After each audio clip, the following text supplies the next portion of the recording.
I'm Sherrie Wolf. I am used to having an audience for the artist talk, but now I'm here by myself with all of my paintings at the gallery. It's really great to see them here, and I just want to start out by saying how fortunate I feel in the world to have been able to spend most of my life making paintings that I love to make and having that time to explore my passion, and I feel very privileged and grateful for that. And, you know, I hope everybody enjoys them. I felt that I should title this show Memento because I've been borrowing a lot of objects from personal friends. Since I do still lives, I get a little tired of just doing my own objects, and it's wonderful to reach out and have other things that people collect. And everybody has a lot of really personal, emotional attachment to their objects.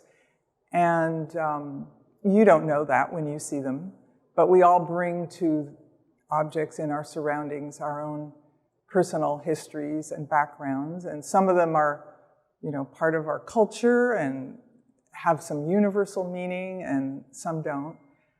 But I've always, throughout my whole career, enjoyed the arrangement of objects in space, and combining them with art history has really enriched what I could do with still life. It kind of informs them with a history of painting in which I feel very much a part of and grateful to, and I feel like I learned so much from art history. Everything is there in art history. The world is there, and the more you look at it, you see what was going on at that time, and you know, everything that concerned the artist and everything that they valued at that time that it was painted. So I found quite a number of years ago that I really enjoyed rendering artwork by other artists. So I've found different ways to bring it in to my work, either as a background or as part of the composition, like some of the paintings in my show where the cards are strewn about. So it adds a richness, and I do think I have stories in mind sometimes when I'm putting them together, and I don't want to be too literal and make somebody have to see one particular narrative. But for example, Susanna and the Elders, the piece with a painting by Artemisia Gentileschi in it of Susanna and the Elders is in the book underneath, and you can see her through the glass. And I think that's, you know, a timeless story that you see in art history over and over again, and it certainly talks about the story of women's place in the world and what they've been subjected to. So I start someplace like that, and then it gets me thinking, and I add other things that relate to that, often for visual reasons, because I think they look good together. And that's intuitive, but then later I'll look at them and it starts to make sense why I put them together.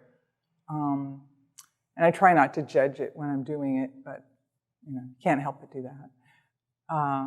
So I've done some very large-scale works in this show, which I have very much enjoyed. It's wonderful to just have the space to really explore something on a big scale. And they don't look so big when I get them in here, because this gallery is really wonderful and large. So my smaller paintings tend to have less objects in them and be because of the scale. What else? Oh, I was going to talk a little about how I started as a painter. When I started art school, I was 18 and straight from high school. I'd always kind of been the class artist in school. And my teacher said, oh, you should really go to art school. And I had no idea what she was talking about. But she helped me to get into school. And I went to the Museum Art School in Portland, which is PNCA. And I remember, I won't say which faculty, but I remember one of them saying to us, the incoming class, that maybe 3 of us would ever be working as artists later on, that it was really hard to continue as a profession and to make a living. And I thought, well, you know, someone's got to do it. I'm just going to go for it and see what happens. And then we actually, a bunch of us from the class went to see a very large retrospective of Georgia O'Keeffe's paintings in San Francisco. And that just totally blew me away. I just didn't really know her work. I hadn't been, you know, familiarized with art history at all at that point. And I just was completely, you know, just so impressed by her paintings. And also because she was a woman artist and she'd been successful all of her life, I think that made a big impression on me. And so that is so helpful to have role models, you know. And then when I went straight into graduate school, a graduate program in London after I graduated from art school here. And I had no women teachers there and very few here. And then when I got out of school, I thought, well, I should get a teaching job so I can, you know, do a bit of that and go to the studio. And at that time was the middle 70s when I think it was being mandated pretty much that you had to start having equal amounts of women being hired, and people were really speaking out about that. And it was so, you know, it just makes me so appreciative of the fact that you can't just say, oh, well, things are changing, people will get it. I think you do have to do something to make it happen.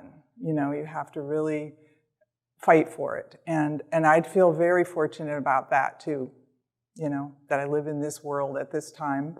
Certainly, we've got a long way to go, but I'm very fortunate. So I will be happy to answer any questions if people send them in.